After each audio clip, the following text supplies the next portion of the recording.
Hello friends, स्वागत है आप सभी का सुबोध जीएस एकेडमी के यूट्यूब चैनल पे।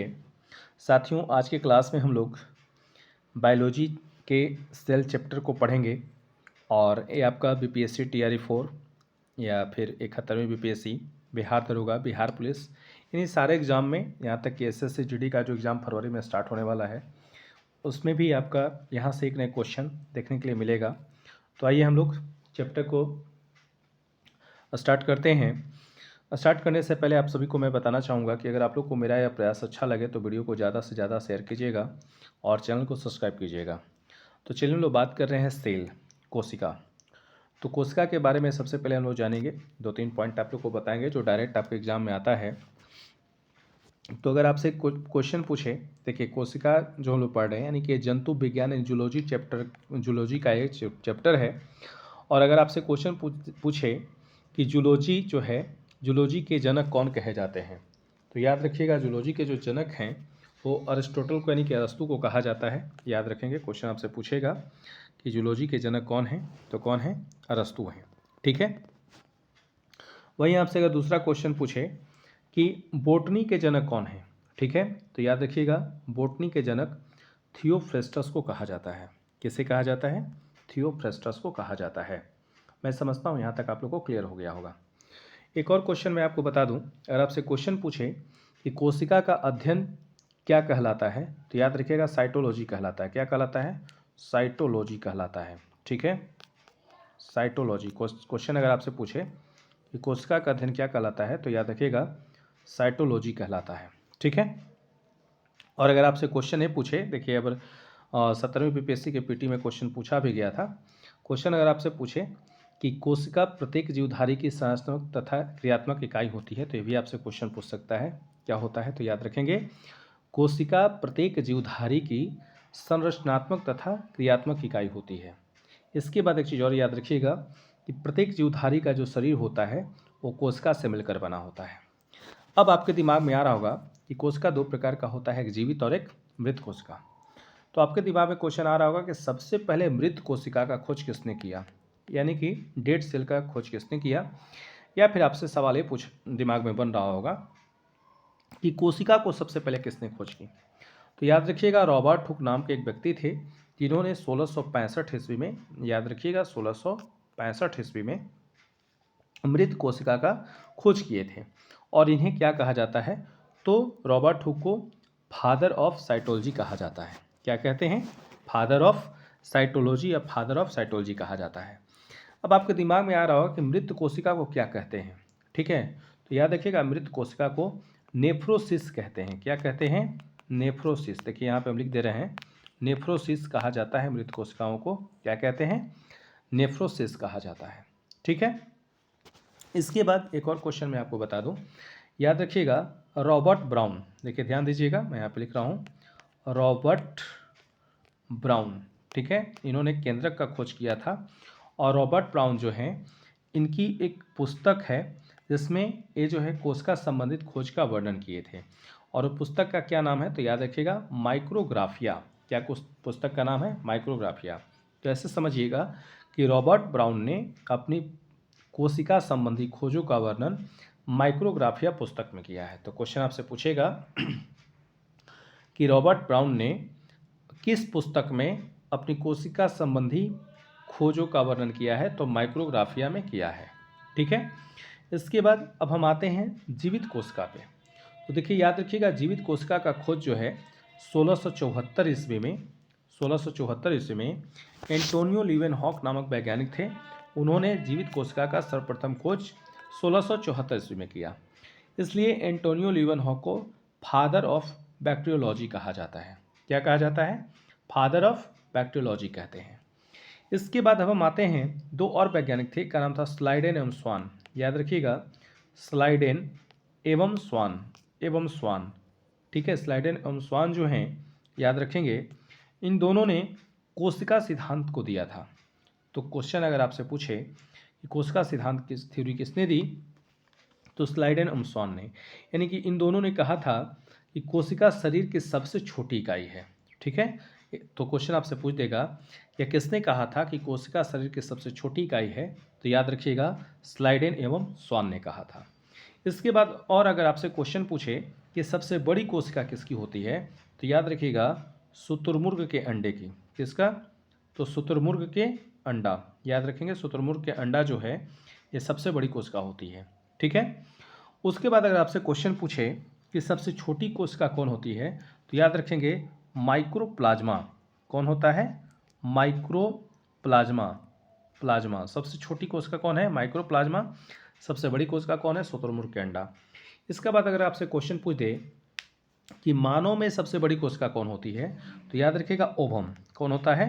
ओवम। ओ भी ओवम। और एक किस में पाया जाता है, तो याद रखिएगा महिलाओं में पाया जाता है। उसके बाद अगर आपसे क्वेश्चन पूछ दे कि मानव में सबसे छोटी कोशिका, देखिए ध्यान दीजिएगा, अगर आपसे क्वेश्चन पूछे कि मानव में सबसे बड़ी कोशिका कौन है, तो ओवम, इसको हिंदी में अंडाणु कहते हैं, और एक किसमें पाया जाता है, तो महिलाओं में पाया जाता है। और सबसे छोटी कोशिका जो है उसको स्पर्म कहा जाता है, हिंदी में शुक्राणु कहते हैं। क्या कहते हैं? स्पर्म, SPERM, स्पर्म, हिंदी में शुक्राणु, ये पुरुष में पाया जाता है। ठीक है। अगर आपसे क्वेश्चन पूछे कि सबसे तेजी से कोशिका विभाजन किस अंग में होता है, तो याद रखिएगा लीवर में होता है, यानी कि यकृत जिसको आप कहते हैं, लीवर में सबसे तेजी से कोशिका विभाजन होता है। और कोशिका नौ के विभाजन कहाँ होता है, मतलब कि एकदम नहीं होता है, तो याद रखिएगा मस्तिष्क में। यानी कि याद रखिएगा मस्तिष्क में जो है वो कोशिका विभाजन न के बराबर होता है, और सबसे तेजी से कहाँ होता है, तो कहाँ होता है? लीवर में होता है। ठीक है। अब चलिए, अब हम लोग स्टार्ट करते हैं एक एक क्वेश्चन को। आप देख रहे होंगे जैसे यहाँ पे क्वेश्चन दिया हुआ है कि जैव कोशिका के किस कोशिकांग को ऊर्जा घर कहा जाता है। तो याद रखिएगा माइटोकॉन्ड्रिया को जैव कोशिका के ऊर्जा घर कहा जाता है, यानी कि पावर हाउस कहा जाता है। ठीक है। क्यों कहा जाता है, तो देखिए यहाँ पे छोटा सा ऐसा फिगर बनाकर समझा रहे हैं। ये हमारा कोशिका है, मानव मतलब कि जीव जंतु का कोशिका है। इसके बाहरी ये जो आवरण है, ये जो झिल्ली नुमा है, इसको सेल मेम्ब्रेन यानी कि क्या बोलते हैं, कोशिका भित्ति कहते हैं। और यहाँ पे हमारा माइटोकॉन्ड्रिया है, ये जो है ये माइटोकॉन्ड्रिया है। और माइटोकॉन्ड्रिया के याद रखिएगा, माइटोकॉन्ड्रिया के आंतरिक भाग को, इस टाइप का जो भाग होता है, इसको हम लोग क्रिस्टी कहते हैं। क्या कहते हैं? क्रिस्टी कहते हैं। और इसी में आपका क्या चलता है? क्रेब्स साइकिल चलता है। क्या चलता है? क्रेब्स साइकिल चलता है। और ये क्या करता है? ऊर्जा निर्माण करता है। इसलिए क्या कहते हैं? माइटोकॉन्ड्रिया को ऊर्जा हाउस यानी कि पावर हाउस कहा जाता है। ठीक है। अगला क्वेश्चन है कि हमारे तंत्र में अधिकतम ATP अणुओं को उत्पन्न करने वाले पद का नाम क्या है? क्रेब्स चक्र यानी कि क्रेब्स साइकिल है, जो भी हम आपको बता रहे थे। ठीक है। आइए अगले क्वेश्चन पे आते हैं। अगला आपका क्वेश्चन दिया हुआ है, प्लाज्मा झिल्ली किन पदार्थों से बनी होती है? तो याद रखिएगा प्रोटीन तथा लिपिड से बनी होती है प्लाज्मा झिल्ली। देखिए आपको बताते हैं प्लाज्मा झिल्ली क्या है। देखिए यहाँ पे समझिएगा ऐसे, हालांकि इतना में तो नहीं हो पाएगा। ये आपका माइटोकॉन्ड्रिया है, ठीक है, गोल्जी बॉडी है, mitochondria, Golgi body, centrosome, lysosome, ये आपका एंडोप्लाज्मिक रेटिकुलम हो गया। ये वाला क्या हो गया? एंडोप्लाज्मिक रेटिकुलम हो गया। देखिए ध्यान दीजिएगा, एंडोप्लाज्मिक रेटिकुलम का ऊपर वाला जो भाग है यह स्मूथ होता है, और ये किसका निर्माण करता है? वसा का निर्माण करता है। और नीचे वाला भाग जो है ये रफ होता है, और ये राइबोसोम का निर्माण करता है। और राइबोसोम क्या करता है, तो आपको पता होगा राइबोसोम क्या बनाता है? प्रोटीन बनाता है। ठीक है। तो ये रफ वाला भाग किसका होता है? राइबोसोम का होता है। एंडोप्लाज्मिक रेटिकुलम का रफ वाला भाग राइबोसोम का होता है। राइबोसोम क्या बनाता है? प्रोटीन बनाता है। ठीक है। अगर आपसे सवाल पूछे कि कितने एमिनो एसिड मिलकर के एक प्रोटीन बनता है, तो याद रखिएगा 20 एमिनो एसिड मिलकर के एक प्रोटीन बनता है। अभी जो हम पूरा जो भाग देख रहे थे, माइटोकॉन्ड्रिया, सेंट्रोसोम, लाइसोसोम, ये सब जो देख रहे थे, तो इसके बीच में ऐसे जो चिपचिपा एक पदार्थ भरा रहता है, इसी को क्या कहते हैं? प्रोटोप्लाज्म कहते हैं। प्रोटोप्लाज्म, PROTO, प्रोटोप्लाज्म एक किसकी बनी होती है? तो याद रखिएगा प्रोटीन तथा लिपिड की, सॉरी ध्यान दीजिएगा, ये जो प्रोटोप्लाज्म है, आपसे सवाल पूछेगा कि प्रोटोप्लाज्म की खोज किसने किया था, तो याद रखिएगा प्रोटोप्लाज्म की खोज किसने किया था? तो पुरकिंजे ने किया था। पूरी इसकी कहानी आपको बता रहे हैं, कौन किया था? पुरकिंजे ने किया था। और ये कैसा होता है? तो एक गाढ़ा तरल पदार्थ होता है। ठीक है, याद रखेंगे। और इसी गाढ़ा तरल पदार्थ को हैक्सले ने कहा था कि ये जीवन की भौतिक इकाई है। यानी कि हैक्सले ने क्या बताया था इस प्रोटोप्लाज्म को, जीव द्रव्य को, तो जीवन का भौतिक आधार बताया था। ठीक है, याद रखिएगा, आपसे क्वेश्चन पूछ सकता है। अब हम बात करते हैं कि ये इसमें जो ये जो झिल्ली नुमा जो आकृति होती है, ठीक है, प्लाज्मा झिल्ली जिसको आप कहते हैं, ये जो बाहर वाला जो है सेल मेम्ब्रेन, ठीक है, तो ये किसकी बनी होती है? तो याद रखिएगा ये प्रोटीन तथा लिपिड की बनी होती है। किसकी बनी होती है? प्रोटीन तथा लिपिड की बनी होती है। तो मैं समझ रहा हूँ कि आप लोग को सारा डाउट क्लियर हो गया होगा, और किसी को कोई क्वेश्चन होगा तो आप मुझे कमेंट बॉक्स में बताइएगा, उसका हम उत्तर आपको देंगे। अगले क्वेश्चन पे आते हैं। क्वेश्चन दिया हुआ है, मानव शरीर के किस अंग में लसिका कोशिकाएं यानी लिम्फोसाइट सेल पाई जाती है? तो याद रखिएगा पलीहा में होता है, स्प्लीन में। कहाँ होता है? पलीहा में। नेक्स्ट आपका क्वेश्चन है कि किस जीव में लिंग गुणसूत्र नहीं पाए जाते हैं? तो याद रखिएगा सेक्स क्रोमोसोम किस में नहीं पाया जाता है? तो छिपकली में जो है लिंग गुणसूत्र नहीं पाया जाता है। जंतु कोशिका में अनुपस्थित होती है, तो याद रखिएगा जंतु कोशिका में जो है सेल वॉल नहीं होती है। अब देखिए ध्यान दीजिएगा, ये देखिए ये हमारा जो है ये हमारा जंतु कोशिका है, और ये हमारा जो है ये पादप कोशिका है। तो पादप कोशिका के बाहरी जो भाग है इसी को सेल वॉल कहते हैं, और जंतु कोशिका के बाहरी जो आवरण है इसको सेल मेम्ब्रेन कहते हैं। यानी जंतु कोशिका में क्या होता है? कोशिका भित्ति नहीं बल्कि कोशिका झिल्ली होती है, और पादप कोशिका में क्या होता है? पेड़ पौधे वाले कोशिका में क्या होता है? तो याद रखिएगा कोशिका भित्ति होती है, सेल वॉल होती है। नेक्स्ट आपका क्वेश्चन है, पीट पिंड कहाँ पाई जाती है? तो याद रखिएगा पीट पिंड आपका अंडाशय में पाया जाता है। प्रक्रमित कोशिका मृत्यु के कोशिकीय और आणविक नियंत्रण को क्या कहते हैं? तो याद रखिएगा एप्टोसिस कहते हैं। क्या कहते हैं? एप्टोसिस कहते हैं। प्रक्रमित कोशिका मृत्यु कोशिका और आणविक नियंत्रण को जो है एप्टोसिस कहते हैं ना। केंद्रक के अतिरिक्त कोशिका के किस कोशिकांग में डीएनए उपस्थित होता है? तो याद रखिएगा केंद्रक के अलावे जो है हरित लवक तथा माइटोकॉन्ड्रिया में आपका क्या उपस्थित होता है? तो डीएनए, यानी कि कोशिकांग में क्या होता है? डीएनए होता है। तो किसके किस में होता है? हरित लवक तथा माइटोकॉन्ड्रिया में होता है।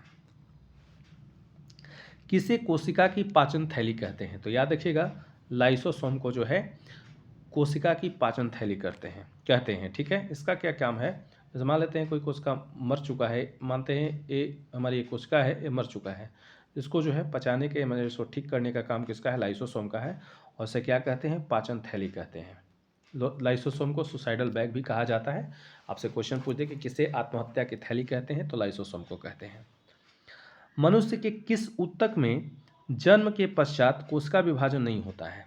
तो याद रखिएगा तंत्रिका ऊतक में जो है, यानी कि इसमें आपका तंत्रिका ऊतक में जन्म के बाद कोशिका विभाजन नहीं होता है।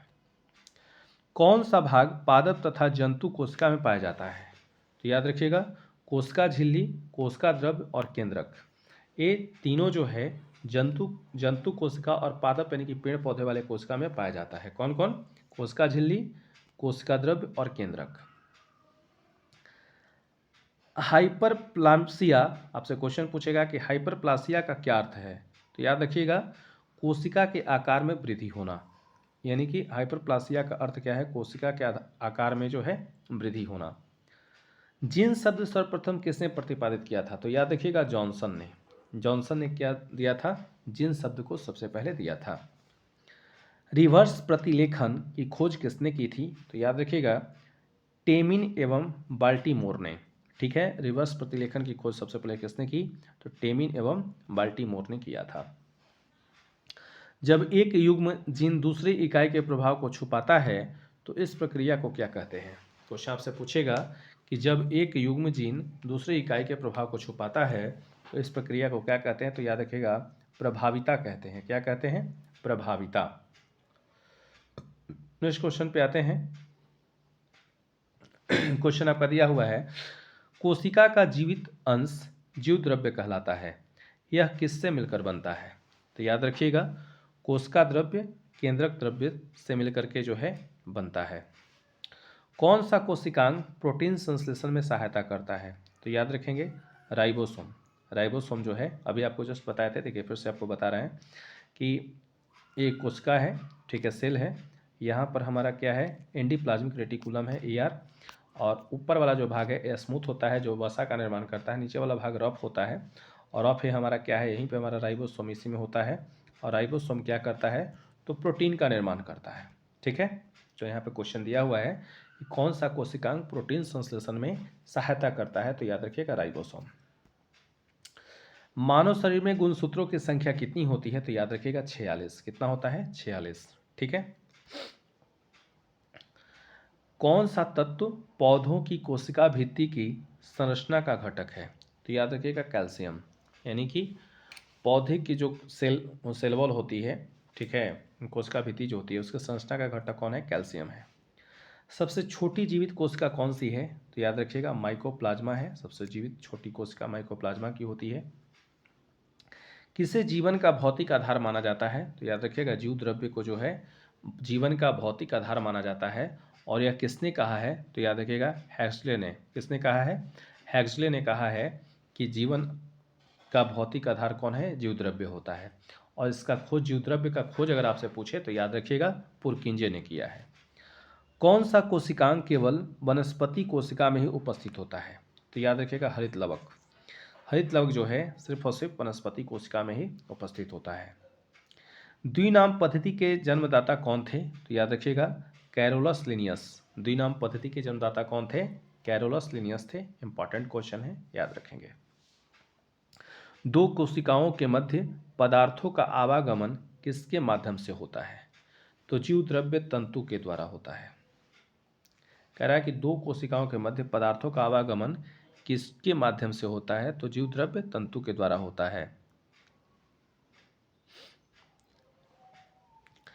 किस तत्व के कोशिकाओं में एकत्रित होने से रंध्र खुल जाते हैं, कह रहा है कि किस तत्व के कोशिकाओं में एकत्रित होने से रंध्र खुल जाते हैं। नहीं, रंध्र मतलब क्या, स्टोमेटा। ठीक है, तो याद रखिएगा पोटेशियम। पोटेशियम अगर एकत्रित हो गया तो क्या हो जाएगा, स्टोमेटा खुल जाएगा।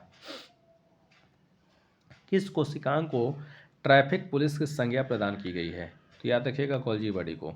ठीक है, गोल्जी बॉडी को क्या कहते हैं, ट्रैफिक पुलिस कहा जाता है। प्लाज्मा झिल्ली किस पदार्थ से बनी होती है, तो याद रखिएगा लाइपोप्रोटीन से बनी होती है। किससे बनी होती है, लाइपोप्रोटीन से प्लाज्मा झिल्ली बनी होती है।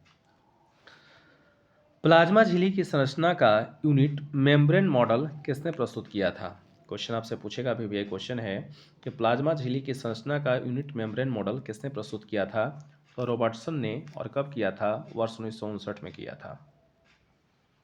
कोशिका भित्ति की संरचना कैसी होती है, तो याद रखिएगा पारगम्य होती है। कैसा होता है, पारगम्य होती है।